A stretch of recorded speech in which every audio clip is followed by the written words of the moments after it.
Paz do Senhor, irmãos. Eu peço aos irmãos que ainda não se inscreveram, que se inscrevam no meu canal. Também dê um like, né? Porque o YouTube, eles têm assim uma lei, né? No YouTube, e que se tiver bastante like, se tiver bastante visualização, eles põem para cima. Eles colocam, eles sugerem, né, para as pessoas ver o vídeo. Então, se tiver pouco like, não tiver like nenhum, como é o meu caso, se não tiver muitas visualizações, então o que acontece? O vídeo fica lá, empoeirando, lá debaixo dos outros, né? Então eu peço a vocês que vê o vídeo e acham interessante, dê um like. E também vocês que não se inscreveram, que se inscrevam. Eu vou continuar aqui falando sobre isso, ó, sobre Jesus não ser a rosa de Saron, como a tradição diz, né?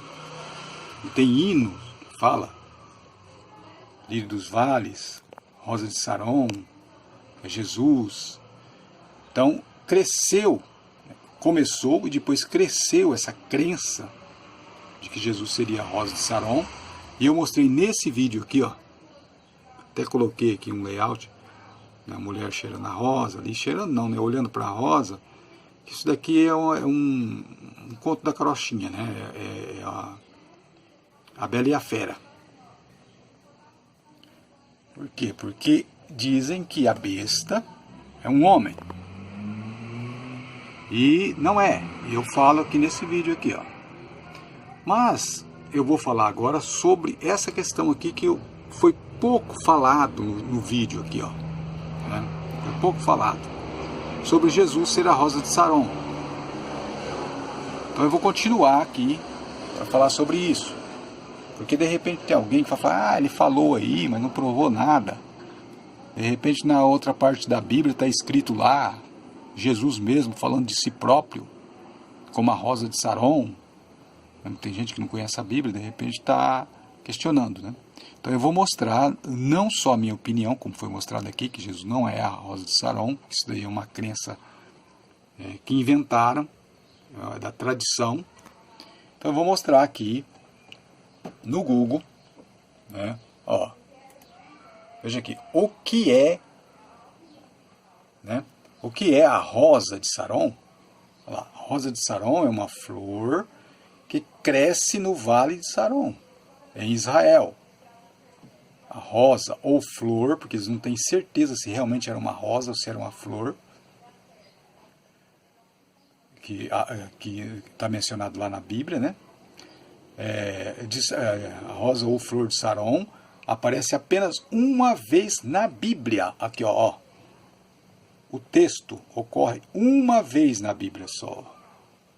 No livro de Cânticos ou Cantares de Salomão. Ocorre uma vez só. É aquilo que eu mostrei. Uma vez. Então não há mais texto. Alguém tem dúvida, de repente fala, não, mas em outro lugar Jesus pode ter dito, referido a si mesmo. Ou algum dos apóstolos escreveram, referindo-se a Jesus, dizendo, chamando-o de rosa de Saron. Não. Olha lá, diz, ó. Uma vez na Bíblia só. Que é em Cânticos. Aqui, ó. Tá vendo aqui? Cânticos, ó. Capítulo 2, ó. Eu sou a rosa de Saron, lírio dos vales. Bíblia online, ó. Aí depois, o esposo diz, qual o lírio entre os espinhos? Assim como, né, o lírio entre os espinhos, é isso que quer dizer? Tal é minha amiga entre as filhas. Ele está querendo dizer aqui que ela era a mais linda de todas as mulheres de Israel, né? Então veja que a rosa de Saron era realmente uma mulher. E eu disse, uma mulher que estava em regime de prostituição com Salomão. Mas como você fala uma coisa dessa, rapaz? Regime de prostituição? Salomão vivia um regime de prostituição. Ele se casava com toda mulher que aparecia. Ele tinha num total de 1000 mulheres. Então veja que ele mesmo fala de si próprio. Ele diz, olha, eu me entreguei em todo tipo de coisa, que podemos dizer que é coisa errada, para ver no que dava. Salomão, ele fez experiência de vida. Ele tinha dinheiro, ele era rico e tal, e ele então fez todo tipo de experiência de depravação. Ele não é aquela coisa bonitinha que pintam, viu? Salomão não é, não. Salomão cometeu erros graves. Inclusive tem relato na Bíblia que na sua velhice as mulheres perverteram o seu coração e fizeram Salomão construir templos para deuses. E Salomão partiu para adorar os deuses estranhos.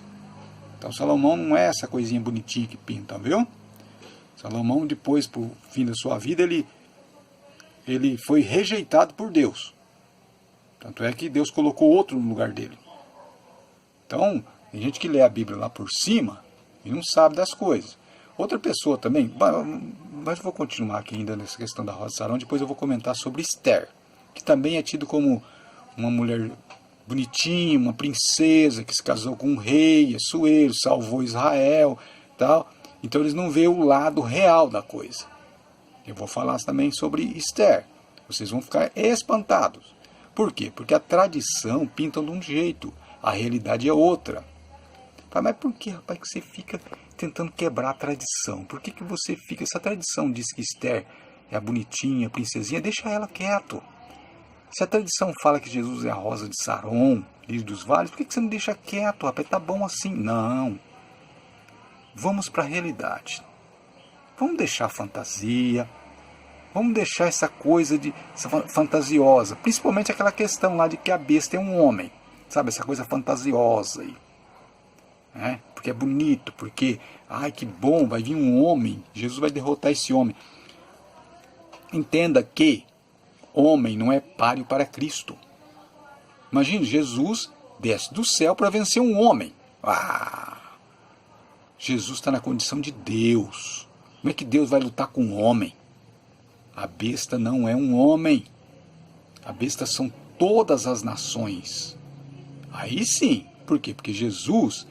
E foi dado a ele, por Deus, o domínio sobre as nações. Então, se levanta algum tipo de organização que quer dominar sobre as nações e que está dominando sobre as nações, então é páreo para Cristo. Páreo que eu estou dizendo assim, colocar diante dele para uma guerra. Seria o quê? Uma espécie de Deus. A ONU é uma espécie de Deus. Israel não vai pedir para Deus ajuda. Israel vai pedir para a ONU. Então, note que tem... O Senhor Deus disse, eu sou um Deus zeloso. O que é zeloso? É ciumento. Então, se Israel não pede mais a Deus, não tem petição a Deus, e vai pedir para a ONU, Israel confia na ONU, significa o quê? Que Deus não está gostando disso. Que Deus vai guerrear contra as nações. E as nações seria o quê? A ONU. Lê lá, Isaías, capítulo 34, você vai ver que Deus tem uma guerra contra as nações. E dá a entender ali que são nações. E existe as Nações Unidas. E Isaías 34, lê lá. E tem várias outras passagens também sobre isso, que Deus vai guerrear contra as nações. Por quê?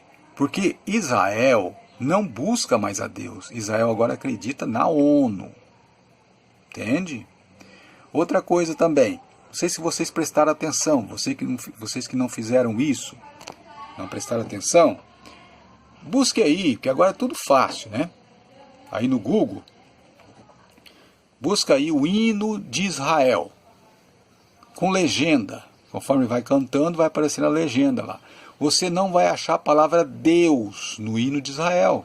Estranho, né? Não tem a palavra Deus no hino de Israel. Eles não atribuem a Deus a volta deles à terra de Israel. Eles não agradecem a Deus. Então, o que dá a entender? Dá a entender que eles estão conscientes de que foi a ONU que criou o Estado de Israel. E de fato, se você pôr quem criou o Estado de Israel, você vai ver que vai aparecer ONU, a ONU, a Organização das Nações Unidas.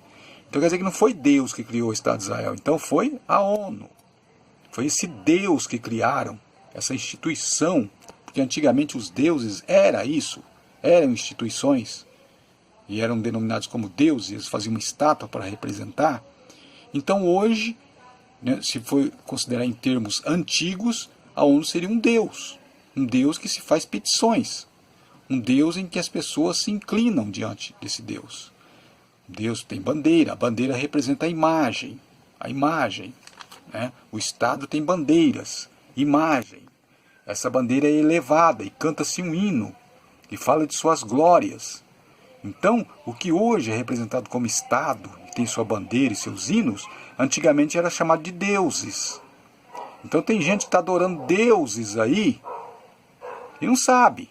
Tem gente que está cantando hino a deuses e não sabe. Por quê? Porque Satanás é esperto, ele é inteligente, ele fez com que hoje as pessoas adorassem deuses sem saber que é deuses. Da mesma forma, antigamente, quando uma nação, um país saía para guerrear, eles iam em nome daquele Deus que representava aquela nação. Hoje, o Estado é chamado de laico, mas é a mesma coisa. Eles vão em nome do Estado, dá a vida pelo Estado. Então, é como se fosse naquela época os deuses. Então, esse Estado tem uma imagem. Essa imagem é elevada enquanto cantam hinos com a mão no coração. São adoração a deuses.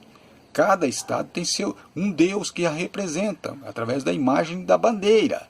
Então tem pessoas aí adorando bandeiras, que são imagens do Deus Estado, e não sabe disso.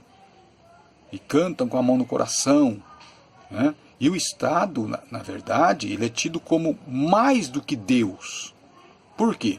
Porque se o Estado mandar a pessoa para a guerra, a pessoa tem que ir. Não, mas eu tenho uma crença que diz que não posso matar. Não posso matar. Não, mas se você matar em nome do Estado, não é pecado. Eu já vi gente evangélica dizendo isso. Que se uma pessoa for para a guerra representar o seu país, e ele matar lá, não é pecado. Você veja que absurdo, gente. O que é isso? Então, em nome desse Deus que é o Estado, pode até matar, que não é pecado. Um absurdo, uma coisa dessa. Então vamos um assunto aqui em questão. Olha, Rosa de Saron. Vamos ver aqui, ó. Algumas pessoas atribuem o título Rosa de Saron, aqui, ó, essa leitura aqui. Algumas pessoas atribuem o título Rosa de Saron a Jesus Cristo. No entanto, não há provas bíblicas para dizer que Jesus era a Rosa de Saron.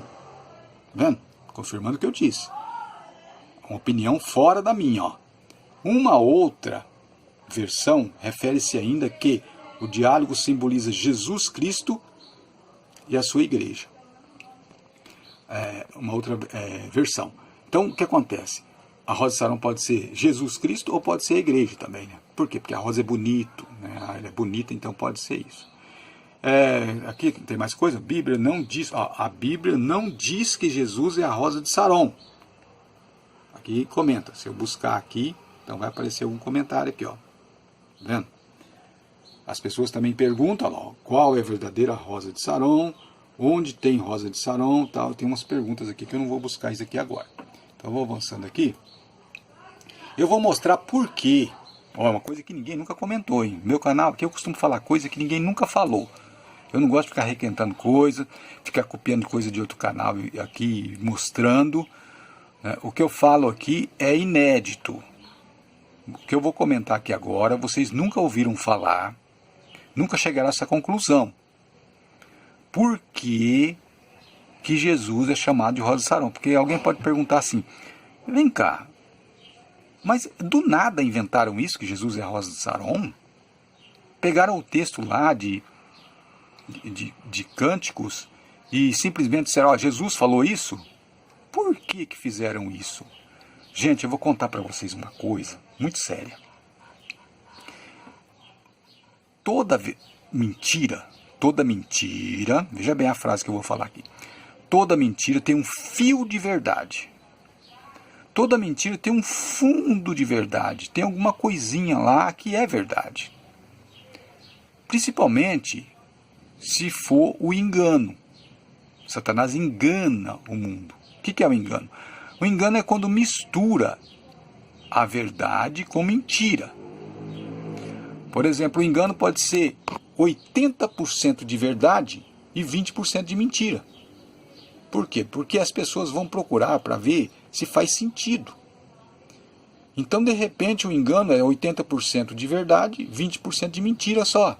Ou pode ser 95% de verdade e 5% de mentira. O engano pode ser, tem essa porcentagem. Então, o que acontece? A mentira, nesse caso de que Jesus é a rosa de Saron, ela tem um fio de verdade, tem alguma coisa na Bíblia. Veja que nós lemos agora há pouco ali. Ele disse que só tem uma passagem. Aqui, ó, vamos ver aqui, se é aqui. Ó, olha lá. Rosa ou flor de Saron aparece apenas uma vez na Bíblia. Engano. Não é uma vez só, não. Pelo menos no que ele diz aqui, ó, flor de Saron. Ocorre mais do que uma vez. Ocorre mais do que uma vez. Mas eu vou mostrar onde é que está. Está aqui, ó. Tá vendo aqui? Olha aí. E é uma profecia, é um texto messiânico. Está falando do Messias aqui. Veja o que diz aqui, ó. O deserto e os lugares secos se alegrarão disto. Disto o quê? Da vinda do Messias. E o ermo é deserto, né? Exultará e florescerá como a rosa. Viu aqui, ó? Florescerá como a rosa. É um texto que fala do Messias. Isaías 35. Desculpe ter um barulho de moto na rua aí. Isaías 35. Fala aqui, ó. Florescerá como a rosa. Aí faz, mas pera um pouquinho. Rosa, não fala Saron. Por que inventaram então Saron? Por que acrescentaram a palavra Saron? A palavra Saron está no outro texto aqui, ó. Veja aqui, ó. Só que aqui está falando do Carmelo, ó. Tá vendo? Aí continua aqui, ó, a poesia, ó. Abundantemente florescerá e também regurgitará de alegria. Exultará a glória do Líbano se lhe deu. Olha lá, e exultará. A glória do Líbano se lhe deu. Quer dizer, foi dado a glória do Líbano. Ele está fazendo uma comparação aqui com a era messiânica como se fosse uma coisa maravilhosa. A excelência do Carmelo e Saron. E Saron, tá vendo? Não é rosa de Saron. Aí pegaram essas duas palavras, rosa, tá vendo aqui, ó? E Saron, olha aqui, ó. E aí pegaram um texto lá de Cânticos e falou, opa, achamos. De forma misteriosa aqui, Jesus é a rosa de Saron. Por quê? Porque está falando de Messias aqui. Vê que pegaram uma palavra aqui, outra palavra fora do contexto, quer dizer, está no contexto, mas não está no mesmo segmento, né? Não está na mesma extensão. Pegaram essas duas palavras e acharam lá no texto de Cânticos tudo junto. Falou, pá, vamos juntar tudo. Né? Vamos fazer um junto e misturado aqui. E aí colocaram Jesus como dizendo, eu sou o lírio dos vales, rosa de Saron e tal. Veja como que é as coisas. Voltando naquilo que eu estava dizendo. Inventaram um anticristo homem, a partir também de coisas vagas, de ideias vagas. E inventaram esse anticristo homem. E se tornou, por tradição, uma realidade. E todo mundo pega do anterior e já entra comentando. Cai de paraquedas no meio e já sai falando. Né? Pega o que foi dito anteriormente e comenta assim em cima. Não vai procurar o fundamento, não vai ver se realmente é aquilo. Não. Já pega o bonde andando e já sobe no bonde e vai embora. Gente, vamos ser mais inteligentes, vamos avaliar as coisas. Tá? Eu vou dar um outro exemplo de erros também de interpretação. De eruditos, hein? de pessoas entendidas da Bíblia, que não atentam para a realidade. Ainda batendo naquela tecla, o anticristo, veja que isso aqui eu estou usando só como pretexto para poder reafirmar que o anticristo, inclusive aquela palavra lá é uma palavra de boato, se você vê o meu vídeo anterior, eu falo lá, que João disse, ouviste que veio o anticristo, né? E depois ele diz, eu porém, dá a entender que ele diz um porém ali, ele não acredita que viria um anticristo homem, ele não acredita, João não acredita. Então na epístola de João ali, na primeira epístola de João, se vocês fizeram a leitura, vocês vão ver que João não acreditava nesse anticristo homem. Tanto é que em Apocalipse, que foi escrito por João, não ocorre a palavra anticristo e não ocorre a ideia de um homem que vai lutar com Cristo. Um homem lutar com Cristo. Não, não ocorre essa ideia. Fala a besta. A besta são nações. Né? Então o que acontece? Eu vou mostrar aqui um outro erro de interpretação que também pode ter ocorrido por causa da tradição. Um fala, outro fala, né, e vão acreditando, e depois tem gente que já pega o bonde andando e vai falando também, em vez de investigar, que é sobre Esther. Olha, Esther. Então, vamos ver aqui, ó. Esther. Ah, peraí, eu estou esquecendo uma coisa. Vamos voltar para Cântico.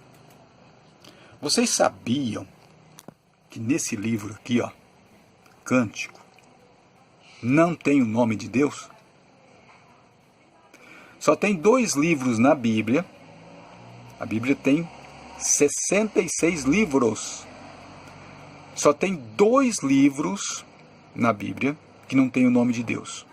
Só tem 2. Um é esse, Cânticos, e o outro é o livro de Esther. 2 livros que não ocorre a palavra Deus. Não ocorre menção ao nome de Deus. Não ocorre nesses 2 livros. Cânticos, ou Cantares de Salomão, né, que é a mesma coisa, e Esther. Por que que Deus não quis o nome dele lá? Por que que Deus não permitiu que o nome dele estivesse lá? Ou alguém achou que não era apropriado colocar o nome de Deus nesses livros? Por quê? Porque são livros que dão mau exemplo. Ah, então você quer dizer que seria bom que esses livros não estivessem na Bíblia? Não. A Bíblia é para ensino nosso. Então esses livros estão na Bíblia para ensinar o que não devemos fazer. Como exemplo a não ser seguido. Esses 2 livros estão na Bíblia. Então a Bíblia é para nos instruir. Instruir no quê? No que devemos fazer e no que não devemos fazer. Então esses 2 livros é exemplo de que não devemos fazer. Não devemos, por exemplo, agir como Salomão agiu. O que ele fez? Ele pecou contra o Senhor. E principalmente nesse livro, onde ele se juntou com mulheres estranhas e vivia em regime de prostituição. E no livro de Esther, né, que é também criar uma fantasia. Esther é uma princesinha que se casou com um rei. Ela teve uma grande vitória. O pai dela conseguiu arrumar um casamento, né, para ela com o rei Artaxerxes. Como é que é o nome dele? Assuero, né? Que tem um outro nome também, Artaxerxes. Então ela é uma princesinha que se casou com um rei. Que vitória, hein? Nada disso, gente. Eu até pareço assim meio sarcástico falando isso, sabe? Mas é a realidade. Eu estou apresentando para vocês aqui a realidade. Esther cometeu um grande erro. E quem foi mais errado do que ela ainda foi o pai dela, que na verdade era o tio, né? Que criava ela. Por quê? Por motivos políticos. Por motivo político, o pai dela, que, vamos ver aqui,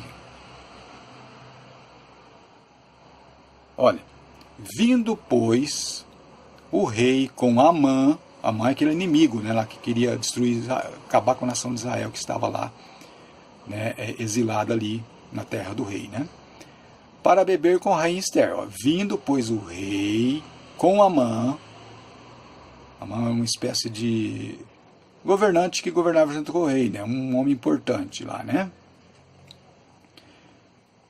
Um representante do reino do rei Assuero.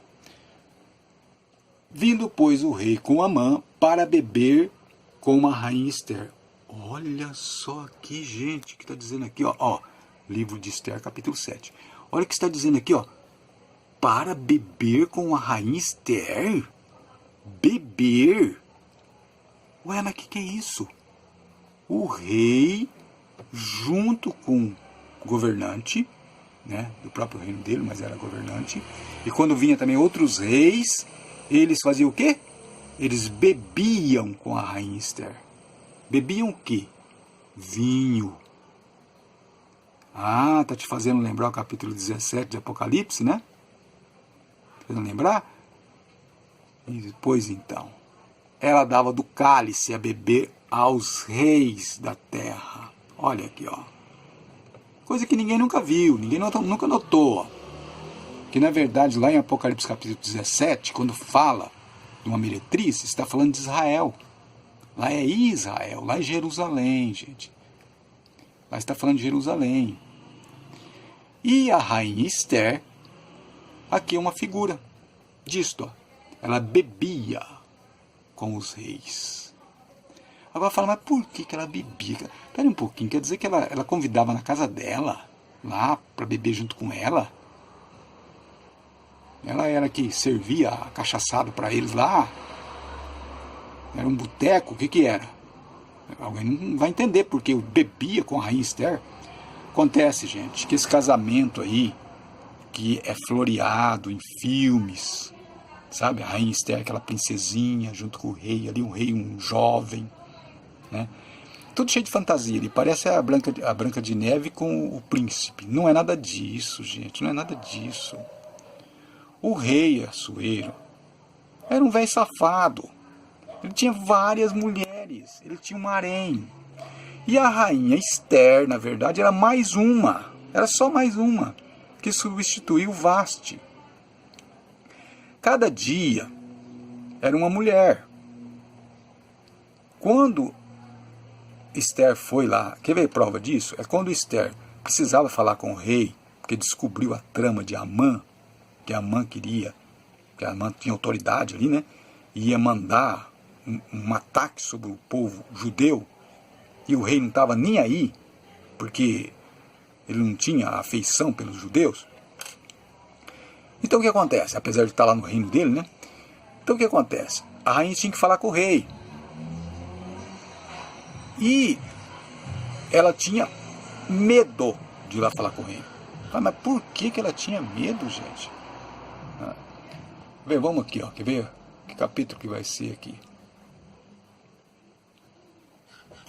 Agora não me recordo que capítulo que é, hein? Mas todo mundo conhece esse texto.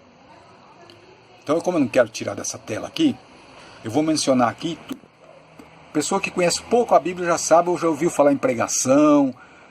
Os evangélicos já conhecem esse texto. Que texto que é? Aquele texto que ela tem que falar com o rei, porque o Amã quer mandar um exército em cima de Israel para consumir Israel. O restante, né, de Israel. E ela precisa falar com o rei. E como é que eu vou fazer? Não é o meu dia de apresentar diante do rei. Então ela pega e convoca um jejum. E esse jejum não é a Deus, porque não aparece a palavra Deus no livro de Esther, né? E aí ela vai falar com o rei. Quando ela chega lá, ela fica por ali, com quem não quer nada. O rei, vendo ela, estende o cetro, né? E aí ela vem e segura no cetro, em sinal de que vai falar com o rei. E o rei estendeu o cetro. O cetro é aquela vara, né, que os reis seguram na mão para gesticular. E aí ela faz a petição dela, contando, né, para o rei: olha, Amã quer destruir meu povo. Aí ela conta que ela é judia. Só aí que ela conta. Porque o judeu era tido como raça inferior, né? Então, como o rei está afeiçoado por ela, uma garotinha, né, novinha e tal, e o rei, aquele malandrão, né? Que gosta de se aproveitar da situação, então ele não vai mandar matar ela. Agora, se ela fosse assim, inapropriada, uma coisa que ele já quisesse se livrar, aí sim ele ia mandar matar ela.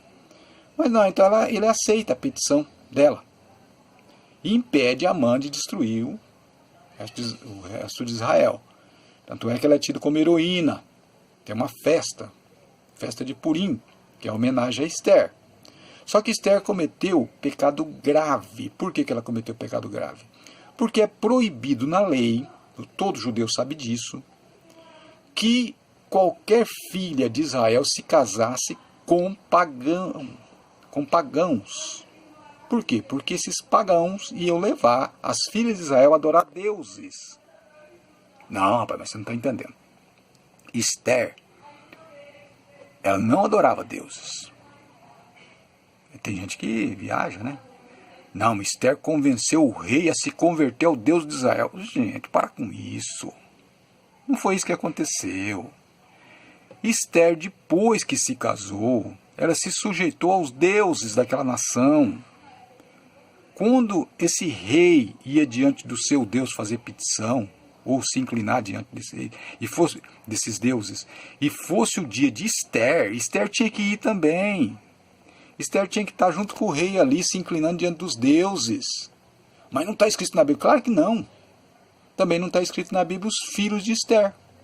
Procure no livro de Esther se tem alguma menção de filho dela. Se faz menção, se é alguém importante. Não, por quê? Porque é vergonhoso. Não se faz menção de filhos de Esther. Ou coloca-se na árvore genealógica. Por quê? Porque é vergonhoso. Não podia uma mulher de Israel se casar com reis da terra. Isso era extremamente proibido. Então, as gerações ali que veio, filho de Esther, não podia fazer parte da história, porque seria uma coisa inapropriada, seria uma coisa imunda. Tanto é que não há menção dos filhos de Esther. E por que então que o tio dela, Mardoqueu, se interessou em oferecer a sua filha? Ele se interessou por motivos políticos. Ele queria também trabalhar ali como político junto com o rei. Então, por motivo político, veja que a Bíblia não ressalta isso, mas qualquer pessoa inteligente vai chegar a essa conclusão. Por motivo político, Assuero, o pai dela, entregou a sua filha para um rei pagão. E se sujeitou também, porque uma vez ele se tornando político lá, dificilmente ele ia conseguir se safar diante de todos aqueles deuses. Então veja que é tudo política. É política que a gente vê no livro de Esther. Por isso o nome de Deus não aparece no livro de Esther. Porque seria vergonhoso. Não seria assim um mau exemplo. Então veja que eu estou falando de coisa que você nunca ouviu falar em lugar nenhum. A tradição conta que Esther era uma mocinha bonitinha que se casou com um rei, e o rei é apresentado como tendo só uma mulher, que é Esther, que é mentira, porque ele tinha várias, né? E Esther, na verdade, era aquela que servia o vinho. Ela bebia com os reis da terra. Entende? E eu vejo uma figura clara de Esther ali no capítulo 17, né, uma menção ali a Esther, no capítulo 17 de Apocalipse, que ali representa Jerusalém, aquela que se prostituiu com os reis da terra. Veja que tem muita coisa na Bíblia que não é comentado. A tradição é que é importante. Sempre Esther é pintada como uma princesinha, né, bonitinha, que casou com o rei que não tinha mais nenhuma mulher, só ela, e não é nada disso. Veja que Esther temeu se apresentar diante do rei. Por quê? Porque ela era apenas mais uma. E se o rei não se agradasse dela, ela ia ser executada, ia ser morta. Mas o rei estendeu seu cetro e aceitou a petição dela naquele dia, porque não era o dia dela. Esther era apenas mais uma E por o pai dela ter vendido ela, por causa de política, o que aconteceu? Ela teve que adorar outros deuses. Gente, você não fala isso, rapaz, pelo amor de Deus, como é que você fala um negócio desse? Esther adorou... Gente, Salomão adorou outros deuses. Você acha que Esther não ia? Claro, Esther é tido como um mau exemplo. Então se você falar Esther, Rainha Esther, tem gente que faz na igreja, aqueles teatros, a Rainha Esther ali e tal. Gente, isso é um mau exemplo. Vai ler a Bíblia, vai aprender lá a realidade das coisas. Há muita coisa oculta que o povo acredita, né? Oculta porque não quer buscar saber. O povo acredita e tem por tradição que é errado. Volta a bater na tecla. E não poderia também ser errado essa questão de acreditar que o anticristo é um homem? E que Jesus desce do céu para lutar com um homem, para guerrear com um homem, que absurdo. Homem não é páreo para Cristo na condição que ele está agora, de Deus. Como é que ele vai guerrear com um homem? Não, são nações. É instituição forte. A ONU.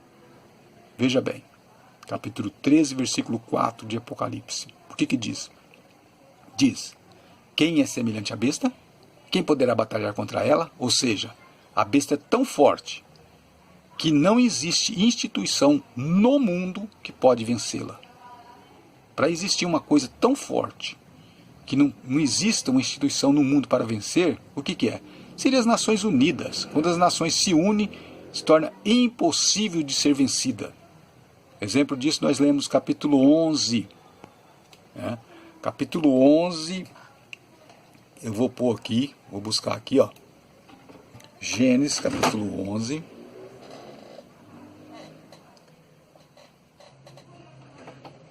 Gênesis capítulo 11.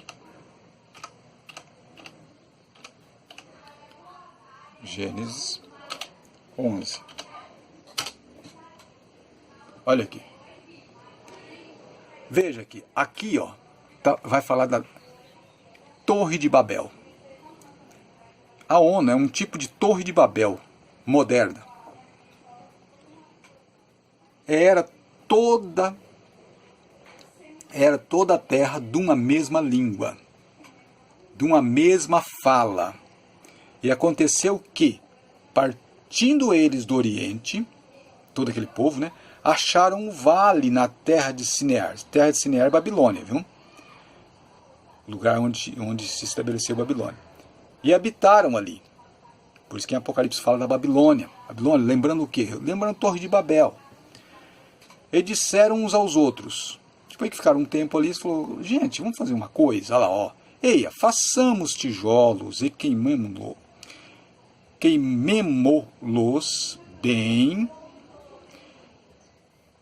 E foi-lhes o tijolo por pedra e betume por cal. Quer dizer, eles conseguiram os materiais para fazer, né, essa torre.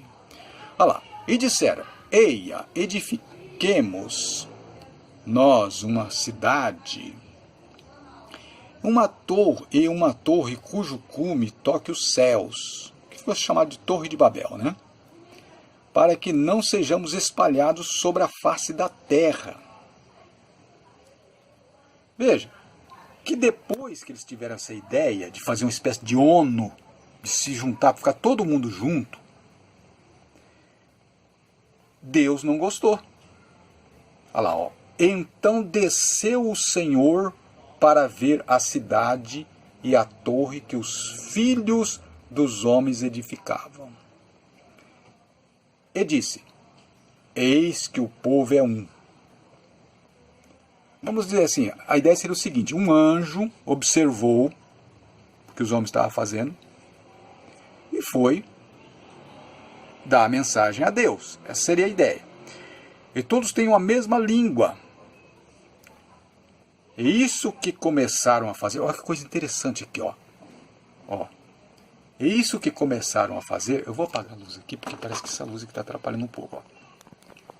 Está tirando foco. Então desceu o Senhor, tal, né? Desceu o Senhor, que pode ser o anjo do Senhor, viu? Ele disse, eis que o povo é um e todos têm a mesma língua. Isto que começaram a fazer agora, não haverá restrição para tudo o que eles intentam fazer. Está vendo? O que acontece aqui? Acontece o seguinte, ó, veja bem. Olha, agora ficou perigoso, hein? Por quê? Porque eles estão juntos. Então, eles estando juntos, não haverá restrição para eles. Se eles resolverem viver uma vida de pecado e um apoiar o outro, pronto, não há quem impeça. Tem que haver separação de povos para que um vigie o outro, para que um não concorde com o outro. Porque se eles se juntar todo mundo junto e não haver discordância, eles vão ficar sem limites. Tem que haver discordância. Imagine, gente, que a ONU quer fazer. A ONU quer fazer o seguinte, que todos tenham uma mesma opinião. Então assim, ó, é como aqui, ó, não haverá restrição para tudo que tentarem fazer. A ONU quer fazer isso, que todos concordem com a mesma ideia, para que não haja restrição, para que ninguém discorde. É o que vemos hoje, gente. Vemos hoje é o quê? Você não pode discordar. A ONU institui, olha, é o seguinte, ó. Agora sim, tem que aceitar casamento do mesmo sexo. Tem que ensinar sexo para criança na escola. Você vai discordar? Se todo mundo está concordando, todo mundo está dizendo assim, as autoridades, você não adianta você discordar. Tem país aí que teve um pai que discordou porque ensinou sexo para a filha dele na escola, e ele discordou, ele foi para a cadeia. Então, gente, a ONU está fazendo isso. Estão fazendo o que lá em Babel, ó, eles tentaram fazer, mas aí Deus fez o quê? A Bíblia diz que Deus desceu, confundiu as línguas e espalhou o povo. O que vai acontecer agora é a mesma coisa. A ONU está querendo fazer essa Babel aí, ó. E o que Deus vai fazer? Ele vai descer para acertar as contas, para espalhar, para dar um espalho. Ele vai acabar com essa festa aí que estão tentando fazer aí. Tá? A igreja quer se levantar contra e tal, e coisa, mas não tem força se levantar contra. Porque a ONU já instituiu já que tem que ser ensinado, que tem que ser feito. Mas aí, como não tem como a igreja mudar essa opinião, que muitos da igreja já concordaram também, muitos segmentos da igreja já concordaram, então Deus vai fazer o quê? Eia, desçamos e confundamos ali a sua língua, para que não entendam a língua do outro. Então, a questão aqui era que eles tinham que estar separados do outro, para que, se um concorda fazer uma coisa, o outro não concorda, para que haja crítica. E o que a ONU quer fazer hoje é exatamente isso, para que não houvesse crítica. Eles estavam aqui, ó, não, nós não vamos criticar um outro, nós vamos fazer tudo que nós tentar fazer, nós vamos fazer, juntos. E a ONU é isso. Não quer discordância, quer que todos concordem na mesma coisa, para que não haja restrição do que intentam fazer. A ONU é a besta. A ONU já colocou a igreja no chinelo, para a igreja não falar, para a igreja não discordar deles. E muitos segmentos da igreja já concordam com a ONU. E diz até que a ONU é boazinha, que é boa. A ONU deu direito para nós, agora nós podemos fazer culto. Mas que culto que é esse, gente? A preço de quê? Não há mais santidade. Santidade é separação, não há mais. Então é isso, gente. Eu vou resumir. Esse anticristo que acreditam aí ser um homem, não é. Isso é apenas uma cortina de fumaça, para a pessoa ficar esperando um homem que nunca vai chegar. Que nem os judeus lá esperando o Messias dele também, que não vai acontecer. Porque o Messias é Jesus, e os judeus vão ficar esperando lá, e não vai chegar Messias coisa nenhuma. Então, essa fantasia dos judeus de que vai vir o Messias é a mesma fantasia dos evangélicos que vai aparecer um anticristo homem. É a mesma coisa. Inclusive, eles alegam, né, que o Messias de Israel seria o anticristo. Como esse Messias de Israel nunca virá, então esse anticristo também nunca virá. A interpretação aí é ao pé da letra, ó, gente. Ó. Vai aparecer o Messias de Israel? Nunca. Então também o anticristo nunca vai aparecer. Por quê? Porque a besta já está aí. A besta já está aí. Por quê? Porque é a Babel. A Babilônia. Por isso que lá no capítulo 18 de Apocalipse trata disso. A Babilônia. Babilônia lembra o quê? Babel. É uma nova Babel. É a Torre de Babel. Agora todos falam a mesma língua, novamente. Não há mais restrição. para que os homens intentam fazer. Agora a depravação está se instalando. O que eles chamam de laico, quer dizer, sem Deus, não precisa de Deus. E isso irrita Deus, Deus vai descer e vai espalhar. Ou seja, Jesus vai governar sobre as nações. É isso, é o fim. É isso que eu acredito, é isso que tem lógica. Eu não fico atrás de fantasias. Tem gente que não gosta, tem gente que prefere a fantasia, tem gente que prefere Harry Potter, tem gente que prefere, né, esses... como é que é chamado aí o livro, né? As sagas, né? Deixados para trás, mas isso daí é pura fantasia. Obrigado por ter visto meu vídeo. Despede-se aqui de Ciro Leal. Inscreva-se no canal. A paz do Senhor.